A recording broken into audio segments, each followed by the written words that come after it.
Bo Jackson, The Two-Sport Myth. Chapter 1. The Wild Child of Bessemer. The rock shattered Mrs. Henderson's kitchen window with a sound like thunder.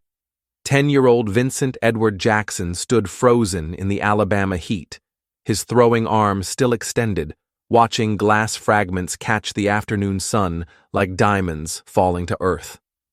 Bo Jackson, you get over here right now. Florence Bond Jackson's voice cut through the humid air of Bessemer like a whip crack. Her son had earned the nickname Bo because he was always going somewhere, usually into trouble. Bo's feet moved before his brain caught up, carrying him toward the small house where his mother stood on the porch, still wearing her factory uniform from the morning shift. She had exactly 30 minutes before her evening job at the diner, and now she'd have to spend it dealing with another one of Bo's explosions. "Mama, I didn't mean to," Bo started, but Florence raised her hand. "Child, you got more fire in you than a steel furnace," she said, her voice tired but not angry. "But fire can build something beautiful, or it can burn everything down. Which one you gonna choose?" Bessemer, Alabama, in 1972, was a town built on steel and broken dreams. The mills that had once promised prosperity were closing one by one, leaving behind empty buildings and emptier promises. Florence Jackson knew this better than most. She worked 3 jobs to keep her 10 children fed, and she'd be damned if she'd let any of them become another casualty of a dying industrial town. Bo looked at his mother's weathered hands, calloused from years of factory work and cleaning houses. He'd seen her count pennies to buy milk, seen her skip meals so her children could eat. The anger that lived in his chest like a caged animal wasn't really about broken windows or playground fights. It was about watching the strongest woman he knew struggle every single day. "I'm gonna be somebody, Mama," Bo whispered. "I'm gonna make enough money so you never have to work again." Florence knelt down and took her son's face in her hands. "Baby, money ain't what makes somebody. Character does. And right now, your character is telling me you need to learn to control that fire." That conversation would echo in Bo's mind 6 years later when he walked onto the baseball field at McAdory High School. At 16, Bo had grown into his anger, channeling it into sports with frightening intensity. He was 6 feet tall, 185 pounds of pure muscle, and faster than anyone had a right to be. Coach Dick Alt was watching practice from the dugout when Bo stepped into the batter's box for the first time. The wooden bat looked like a toothpick in Bo's massive hands. "This kid's too big for baseball," muttered the assistant coach. "Probably can't even make contact." The pitcher wound up and threw a fastball down the middle. Bo's swing was pure violence, an explosion of controlled fury that sent the ball screaming over the left field fence, over the parking lot, and completely out of sight. The crack of the bat echoed like a gunshot.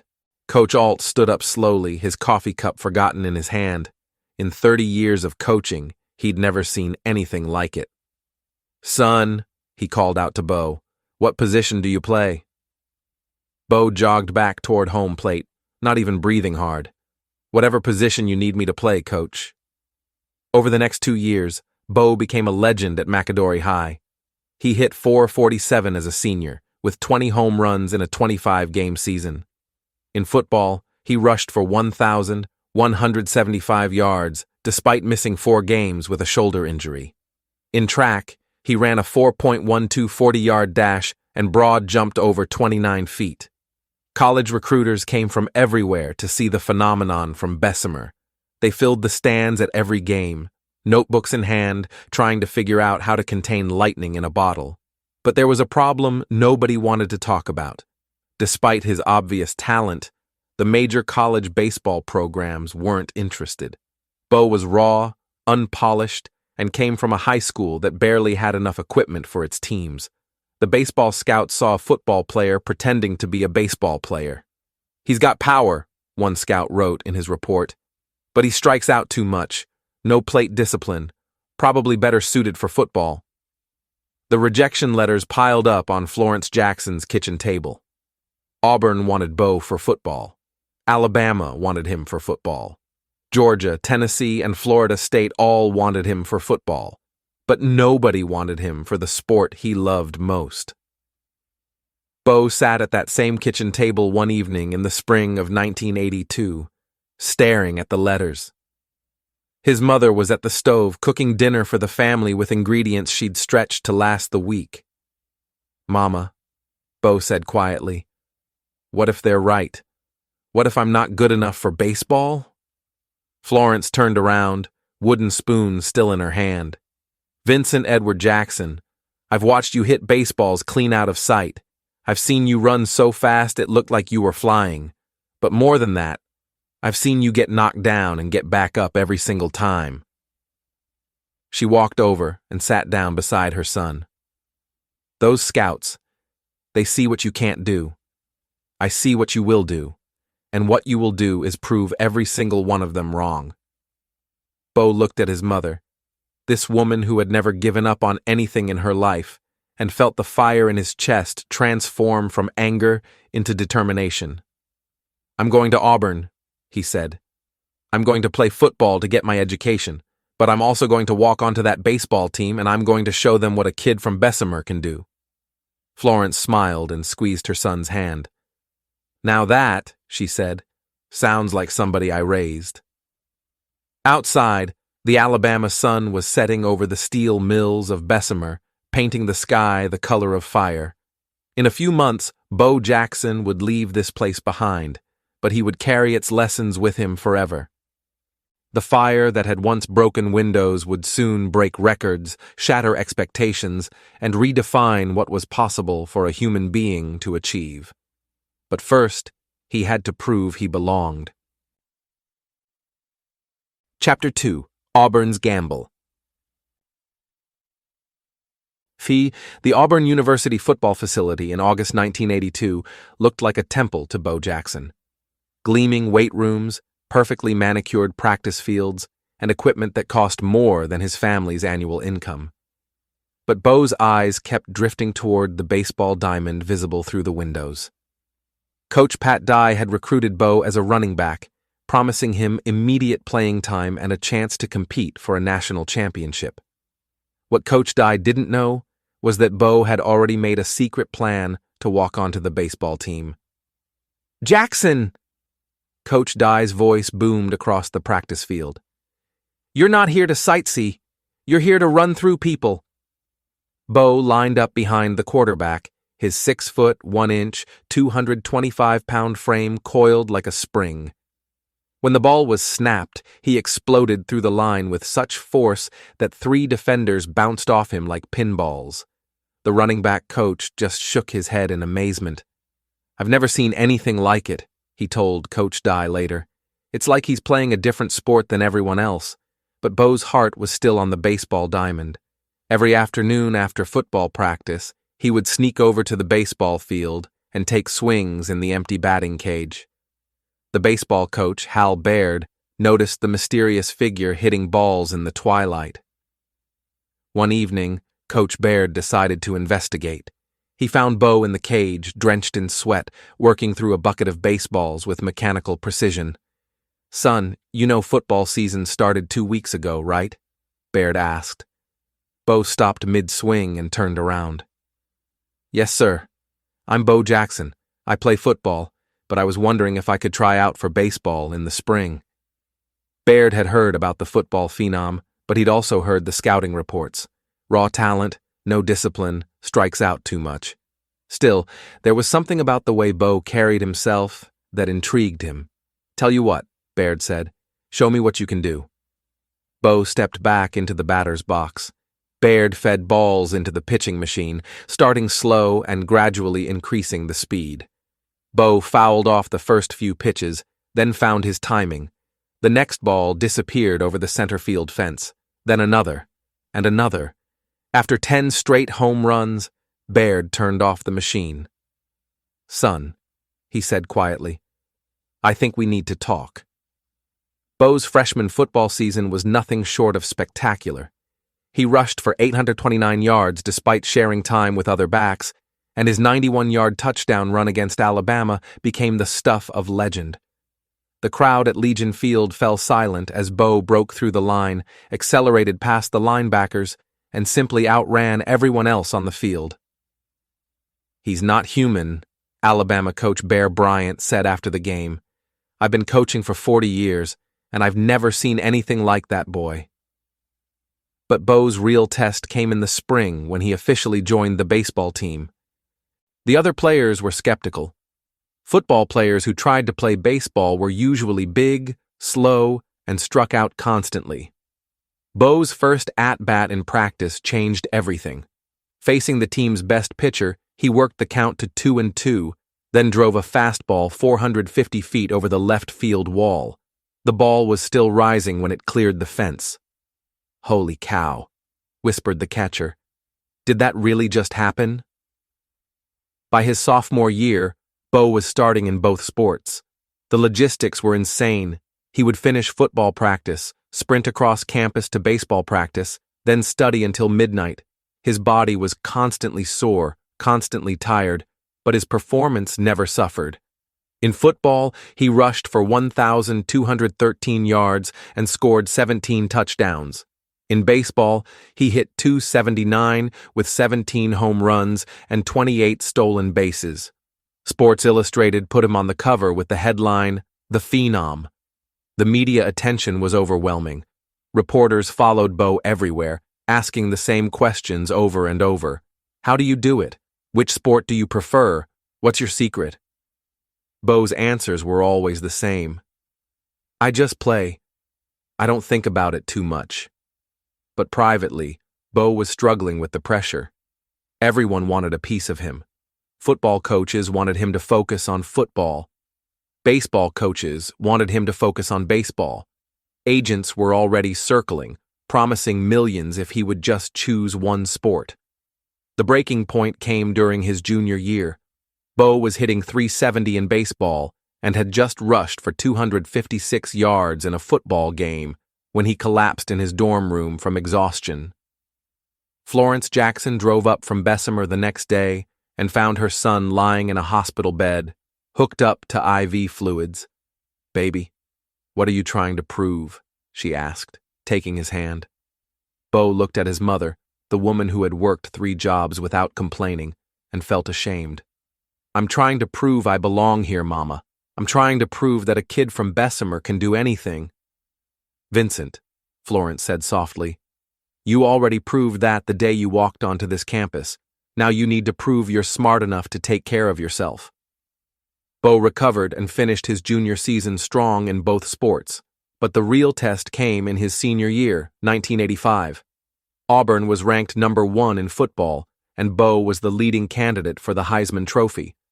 The baseball team was also ranked in the top 10, with Bo hitting .401 and leading the team in home runs. The Heisman Trophy ceremony in December 1985 was held in New York City. Bo sat at the head table in a rented tuxedo, listening as his accomplishments were read aloud. 829 rushing yards as a freshman, 1,213 as a sophomore, 1,086 as a junior, and now 1,786 yards and 17 touchdowns as a senior, leading Auburn to an undefeated regular season. When his name was called as the winner, Bo thought about his mother watching on television back in Bessemer. He thought about Coach Baird, who had given him a chance when nobody else would.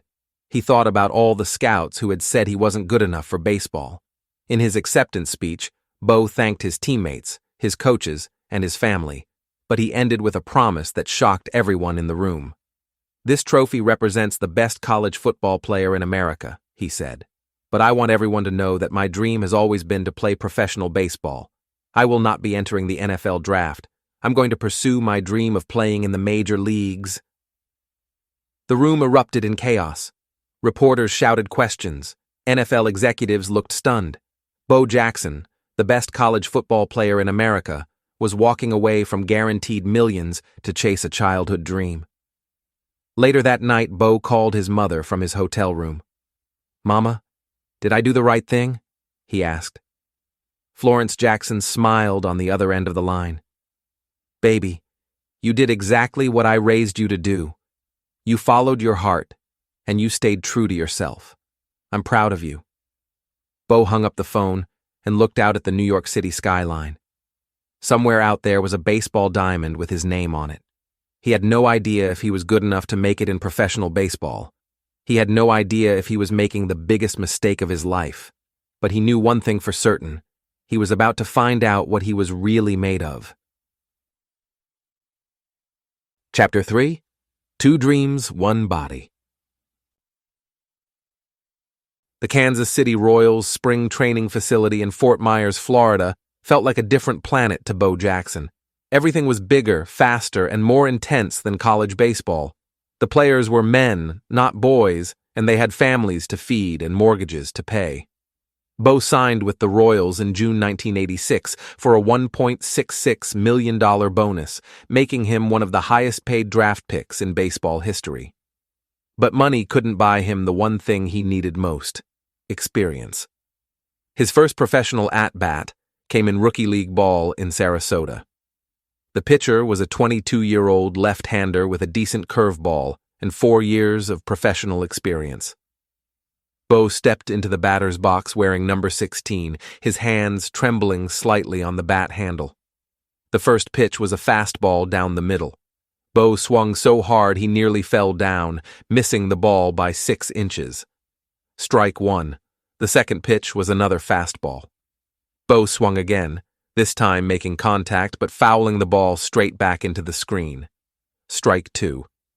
The third pitch was a curveball that started at Bo's eyes and dropped into the strike zone.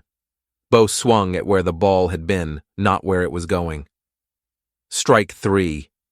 As Bo walked back to the dugout, he could hear the whispers from the stands. "That's the Heisman Trophy winner? He looks lost out there."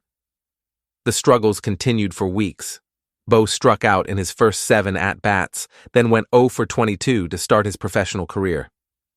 The media, which had celebrated his decision to choose baseball over football, began to question his judgment. "Bo Jackson is learning the hard way that baseball is not football," wrote one columnist. "You can't run through a curveball." But Bo had learned something from his mother about persistence. Every day after games, he stayed in the batting cage until his hands bled. He studied video of major league hitters, trying to understand the subtle mechanics that separated good hitters from great ones. The breakthrough came in his 15th game. Facing a right-handed pitcher with a 92-mile-per-hour fastball, Bo finally timed his swing perfectly. The ball rocketed off his bat and cleared the left field fence by 50 feet, landing in the parking lot beyond the stadium. "Now that," said his manager, "looked like the Bo Jackson we've been waiting for." Bo finished his first professional season hitting .277 with 7 home runs in 53 games. It wasn't spectacular, but it was progress. The Royals promoted him to Double-A ball for the 1987 season, and Bo began to find his rhythm. But then something unexpected happened. Al Davis, the owner of the Los Angeles Raiders, called Bo with an offer that seemed impossible.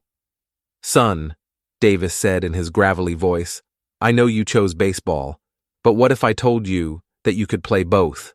What if I told you that you could play football during baseball's off-season?" Bo almost hung up the phone. The idea was crazy. Nobody played 2 professional sports simultaneously. The physical demands were too great, the schedules too conflicting, the risk of injury too high. But Al Davis was persistent. "You'd only play football from September through January," he explained. "Baseball season ends in October, so you'd miss maybe a month. And I'll pay you $500,000 for 11 games. Bo talked it over with his mother, his agents, and his girlfriend, Linda. Everyone told him he was crazy. Everyone except Florence Jackson. "Baby," she said, "you've been told you were crazy your whole life. When has that ever stopped you?" Bo signed with the Raiders in November 1987, becoming the first athlete in modern sports history to play 2 professional sports simultaneously. The logistics were a nightmare. He would finish a baseball game in Kansas City on Sunday night, fly to Los Angeles, practice with the Raiders on Monday and Tuesday, then play football on Sunday. His first NFL game came against the New England Patriots on November 29, 1987. Bo had exactly 5 days of practice with the team. He carried the ball twice for 18 yards, including a 7-yard touchdown run that showcased his incredible acceleration. "It's like having a cheat code," said Raiders quarterback Mark Wilson. "You hand him the ball, and physics stops working." But it was Bo's performance on Monday Night Football against the Seattle Seahawks that made him a legend. On the first play from scrimmage, Bo took a handoff, broke through the line, and simply outran everyone on the field for a 91-yard touchdown. The run was so spectacular that it broke the Tecmo Bowl video game, which couldn't program a player fast enough to represent Bo's actual speed. Al Michaels' call became iconic. Bo Jackson just ran through the entire Seattle defense like they were standing still. The success in football made Bo's return to baseball even more challenging. Pitchers knew they were facing a part-time player, and they attacked the strike zone aggressively. Bo struck out 172 times in 1988, leading the American League. But he also hit 25 home runs and drove in 68 runs, proving that his football success wasn't a fluke. More importantly, he was learning to handle the mental pressure of switching between sports. "It's like speaking 2 different languages," Bo explained to reporters. "In football, you use your body as a weapon. In baseball, you have to be precise, patient, disciplined. I have to completely change my mindset every few months." The 1989 season was Bo's breakthrough year in baseball.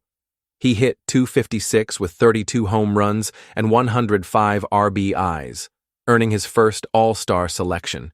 His home run in the All-Star game, a 448-foot blast that nearly left Anaheim Stadium, cemented his reputation as one of baseball's premier power hitters.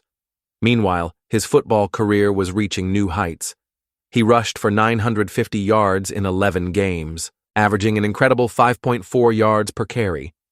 His combination of size and power was unlike anything the NFL had ever seen. Nike capitalized on Bo's unique status with the Bo Knows advertising campaign. The commercials showed Bo playing every sport imaginable, from tennis to hockey to basketball. The tagline became a cultural phenomenon, and Bo became one of the most recognizable athletes in America. But success came with a price. Bo's body was constantly sore, constantly tired. He was playing 170 games per year between baseball and football, plus spring training, plus playoffs. Doctors warned him that he was pushing human physiology to its limits. "The human body isn't designed for this," team physician Dr. Steve Joyce told Bo during a routine physical. "You're essentially playing 2 full-time jobs that require peak physical condition. Something's going to give." Bo listened to the warnings, but he couldn't bring himself to choose just one sport. Football gave him the physical outlet for his aggression, the chance to use his body as a weapon. Baseball gave him the technical challenge, the chess match between pitcher and hitter. More than that, both sports gave him something he'd never had growing up in Bessemer, the feeling that he was special, that he was doing something nobody else could do. As the 1990 season approached, Bo was at the peak of his powers. He was coming off his best baseball season and had just rushed for 698 yards in 10 football games. Endorsement deals were pouring in, and his face was on magazine covers around the world. But in the back of his mind, Bo could feel something changing in his body. His hip was sore after football games, and it took longer to recover between sports. The machine that had seemed indestructible was showing signs of wear. Still, Bo pushed forward. He had proven that a kid from Bessemer could conquer one sport, then 2. Now he wanted to see how long he could make the impossible look routine. He had no way of knowing that he was about to find out exactly what Dr. Joyce had meant when he said something was going to give. Chapter 4: Breaking the Machine. January 13th, 1991. The Los Angeles Coliseum was electric with playoff energy as the Raiders faced the Cincinnati Bengals in the AFC divisional round. Bo Jackson had rushed for 77 yards in the first half, including a 34-yard touchdown run that left Bengals defenders grasping at air. In the third quarter, Bo took a handoff on a routine running play. He cut toward the sideline, looking for daylight, when Bengals linebacker Kevin Walker dove at his legs. It was a clean tackle, the kind Bo had absorbed hundreds of times before. But this time was different. As Walker's shoulder drove into Bo's left hip, something deep inside the joint gave way with a sound like a tree branch snapping. Bo felt a searing pain shoot through his leg, followed immediately by a strange numbness. He tried to get up and couldn't. The leg that had carried him to impossible speeds, that had made him the most feared runner in football, suddenly felt like it belonged to someone else. "Bo's down," announced the television commentator, "and he's not getting up." In the stadium's medical room, team doctors ran X-rays and MRI scans while Bo lay on the examination table, his face a mask of controlled panic. The images showed what everyone feared but nobody wanted to say out loud. Bo's hip joint was severely damaged, possibly beyond repair. Dr. Clarence Shields, the team orthopedist, delivered the news with clinical precision.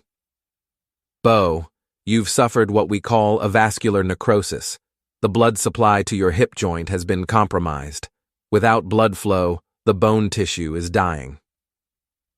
Bo stared at the ceiling, trying to process words that seemed to come from another language. "What does that mean, Doc? When can I play again?" Dr. Shields exchanged glances with the other medical staff. "Bo, I'm not sure you understand. This isn't a typical sports injury. This is a degenerative condition that usually affects elderly patients. In your case, we're looking at the possibility that you may never play professional sports again." The silence in the room was deafening. Bo Jackson, the man who had redefined what was possible for a human athlete, was being told that his career might be over at age 28. The news broke the next morning, sending shockwaves through the sports world. Headlines screamed variations of the same devastating message: Bo's career in jeopardy, the end of a legend, two-sport star may never play again. Bo returned to Auburn for surgery, where Dr. James Andrews, one of the country's leading sports medicine specialists, confirmed the worst-case scenario. The hip joint was so damaged that Bo would need a complete hip replacement, a procedure that had never been performed on an active professional athlete. "The artificial hip will allow you to walk normally, maybe even jog," Dr. Andrews explained. "But the stress of professional athletics? That's not something we can recommend." Bo spent the next 6 months in rehabilitation, learning to walk again with an artificial hip made of titanium and ceramic. The process was humbling for someone who had spent his entire life moving with superhuman grace and power. Florence Jackson moved to Auburn to help care for her son during his recovery. She watched him struggle with simple tasks like climbing stairs, saw the depression that settled over him like a dark cloud. "Baby, you've got to remember who you are," she told him one evening as they sat on his back porch. "You're not just Bo Jackson the athlete. You're Vincent Edward Jackson, the boy who refused to let anyone tell him what he couldn't do." "But Mama," Bo replied, his voice barely above a whisper, "what if they were right this time? What if I really can't do it anymore?" Florence took her son's hand, the same hand she had held when he was 10 years old and angry at the world. "Then you find something else to be great at. But you don't find out by giving up. You find out by trying." Those words echoed in Bo's mind as he watched the 1991 baseball season from his living room. The Kansas City Royals had released him, citing his uncertain medical status. The Raiders had placed him on injured reserve, effectively ending his football career. For the first time since childhood, Bo Jackson was not an athlete. He was just a man with an artificial hip and a mountain of doubt. But doubt had never stopped Bo Jackson before. In November 1991, 8 months after his injury, Bo called Royals general manager Herc Robinson with a proposal that sounded insane. "Herc, I want to try a comeback. I know what the doctors said, but I think I can still play baseball." Robinson was quiet for a long moment. "Bo, you understand that no one has ever played professional sports with an artificial hip, right? The insurance liability alone?" "I'll sign a waiver," Bo interrupted. "I'll take full responsibility. Just give me a chance to prove I can still play." The Royals, perhaps out of loyalty to their former star, agreed to let Bo attempt a comeback during spring training 1993. The media descended on the team's facility in Baseball City, Florida, like locusts, eager to document either a miraculous return or a painful failure. Bo's first batting practice session was a disaster. He could barely turn on a fastball, his timing completely off after 2 years away from the game. His artificial hip limited his mobility in the batter's box, and he struck out repeatedly against batting practice pitching. "This is painful to watch," wrote one columnist. "Bo Jackson is embarrassing himself and tarnishing his legacy." But Bo had learned something about persistence from his mother, and he refused to quit. He worked with hitting coaches to modify his stance, accommodating the limitations of his artificial hip. He studied video for hours, trying to regain the timing that had once made him one of baseball's most feared hitters. Slowly, gradually, impossibly, Bo began to improve. His swing became more compact, more efficient. He couldn't turn on inside fastballs the way he used to, but he learned to drive outside pitches to the opposite field with authority. On April 9, 1993, Bo Jackson stepped into the batter's box at Comiskey Park for his first major league at-bat in over 2 years. The crowd of 42,000 gave him a standing ovation before he even took a pitch. The count went to 2-1. White Sox pitcher Wilson Alvarez threw a slider that hung over the plate. Bo's swing was pure and smooth, sending the ball on a line drive toward the left field wall. The ball cleared the fence by 10 feet. As Bo rounded the bases on legs that weren't quite his own anymore, the crowd erupted in a roar that seemed to shake the stadium's foundation. In the press box, hardened sports writers wiped tears from their eyes. "Ladies and gentlemen," announced the stadium public address announcer, "that was Bo Jackson's first home run since his injury, and it may be the most courageous home run in baseball history." Bo played 85 games for the White Sox that season, hitting .232 with 16 home runs and 45 RBIs. The numbers weren't spectacular, but they represented something far more important than statistics. They represented the triumph of human will over physical limitation, the refusal to accept that dreams must die when bodies break down. After the season, Bo announced his retirement from professional sports. He had proven his point, not just to the world, but to himself. He was still Bo Jackson, still capable of doing things that others deemed impossible. In his retirement speech, Bo thanked his family, his teammates, and his fans, but he saved his final words for the young athletes who might be watching. "Don't let anyone tell you what you can't do," he said. "Don't let anyone put limits on your dreams, and if you get knocked down, get back up.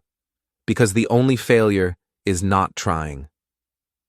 As Bo walked away from professional sports for the final time, he carried with him the knowledge that he had pushed human athletic achievement to its absolute limits. He had been the first to prove that one person could excel at 2 professional sports simultaneously. More importantly, he had proven that even when the machine breaks, the spirit inside it can remain unbreakable.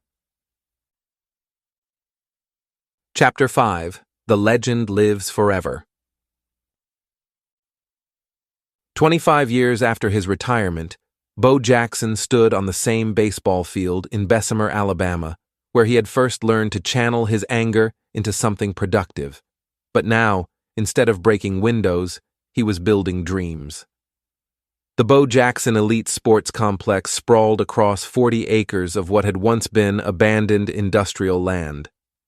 State-of-the-art baseball diamonds, football fields, and training facilities provided opportunities for kids who, like Bo, came from backgrounds where athletic scholarships might be their only ticket to college. "Mr. Bo, watch this," called out 12-year-old Marcus Williams, a skinny kid from the projects who reminded Bo of himself at that age. Marcus wound up and threw a fastball that popped into the catcher's mitt with surprising velocity. Bo smiled and walked over to the mound. "That's good, Marcus. But remember what I taught you about follow-through. Your power comes from your whole body, not just your arm." Marcus nodded eagerly and tried again, this time incorporating the mechanical adjustment Bo had shown him.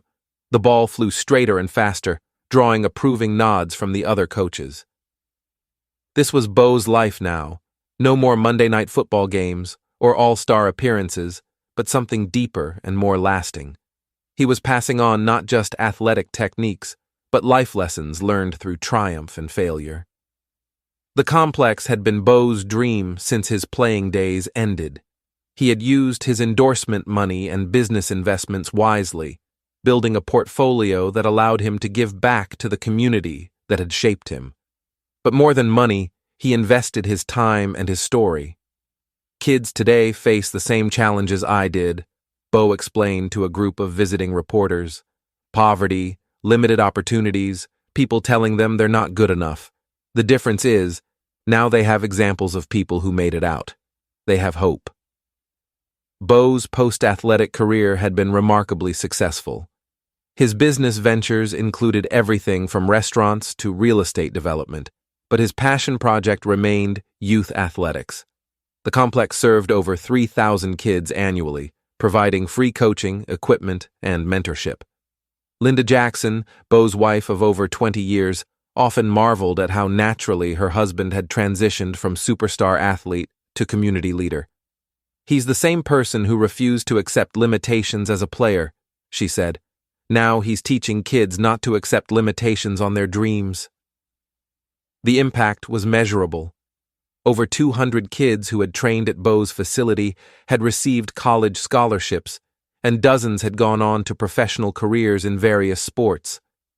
But Bo was most proud of the ones who became teachers, doctors, engineers, and business owners. "Athletic ability is a gift," Bo would tell his young trainees. "But character is a choice. Every day you choose who you want to be." The lessons came from hard-won experience.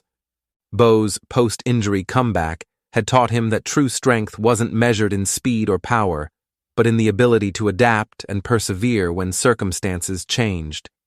His artificial hip had required 2 replacement surgeries over the years, and Bo walked with a slight limp that reminded him daily of his mortality. But he had learned to see the injury not as an ending, but as a transformation. "That tackle in 1991 didn't end my career," he reflected during a speech at Auburn University's commencement ceremony.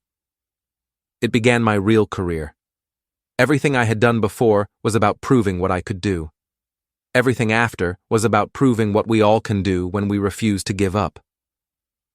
The speech was part of Auburn's celebration of the 30th anniversary of Bo's Heisman Trophy victory. The university had retired his number 34 in both football and baseball, making him one of only a handful of athletes to receive such an honor in multiple sports. But the ceremony that meant the most to Bo was smaller and more personal. Florence Jackson, now in her 80s but still sharp as ever, was being honored with the dedication of the complex's main building in her name. "This woman," Bo said to the crowd gathered for the dedication, "worked 3 jobs to keep our family together. She never missed a game, never stopped believing, never let any of us settle for less than our best. Everything I accomplished because she showed me how." Florence, seated in the front row in her wheelchair, dabbed at her eyes with a handkerchief. Her son had indeed become somebody, but not in the way either of them had originally imagined. The Bo Jackson story had become part of American sports mythology, referenced whenever athletes attempted to play multiple sports or overcome seemingly impossible obstacles. ESPN's 30 for 30 documentary about his career had introduced him to a new generation of fans who hadn't witnessed his playing days firsthand. But Bo was most interested in the kids who didn't know his statistics, who saw him simply as Coach Bo, the man who showed up every day to help them improve their swings or perfect their throwing mechanics. Legacy isn't about what you did, he told a young reporter who asked about his place in sports history. Legacy is about what you inspire others to do. If some kid from Bessemer sees my story and decides not to give up on their dreams, then everything I went through was worth it. As the sun set over the Alabama hills, Bo walked slowly around the complex that bore his name. The fields were empty now, but tomorrow they would be full again with kids chasing their own impossible dreams. He thought about the 10-year-old boy who had thrown rocks through windows, angry at a world that seemed determined to keep him down. That boy had become a man who learned that the greatest victories come not from defeating opponents, but from refusing to be defeated by circumstances. Bo Jackson had been called many things during his career: phenomenon, freak of nature, superhuman. But the title he treasured most was the simplest one of all: coach. Because in the end, that's what legends really do. They don't just achieve greatness themselves. They show others that greatness is possible, that limitations exist only in the mind, and that the human spirit, properly channeled, can accomplish things that seem to defy the laws of physics. The boy from Bessemer had indeed become somebody. Not just a somebody who could run faster and hit harder than anyone else, but a somebody who could inspire others to discover their own impossible possibilities. And in the quiet moments between sunset and darkness, when the Alabama air was still and the future stretched out like an unwritten story, Bo Jackson smiled. Because he knew that somewhere in Bessemer, or Kansas City, or Los Angeles, or anywhere dreams were born, there was a kid who refused to accept what everyone else said was impossible, and that kid, whoever they were, was about to change the world, just like Bo Jackson had always known they would.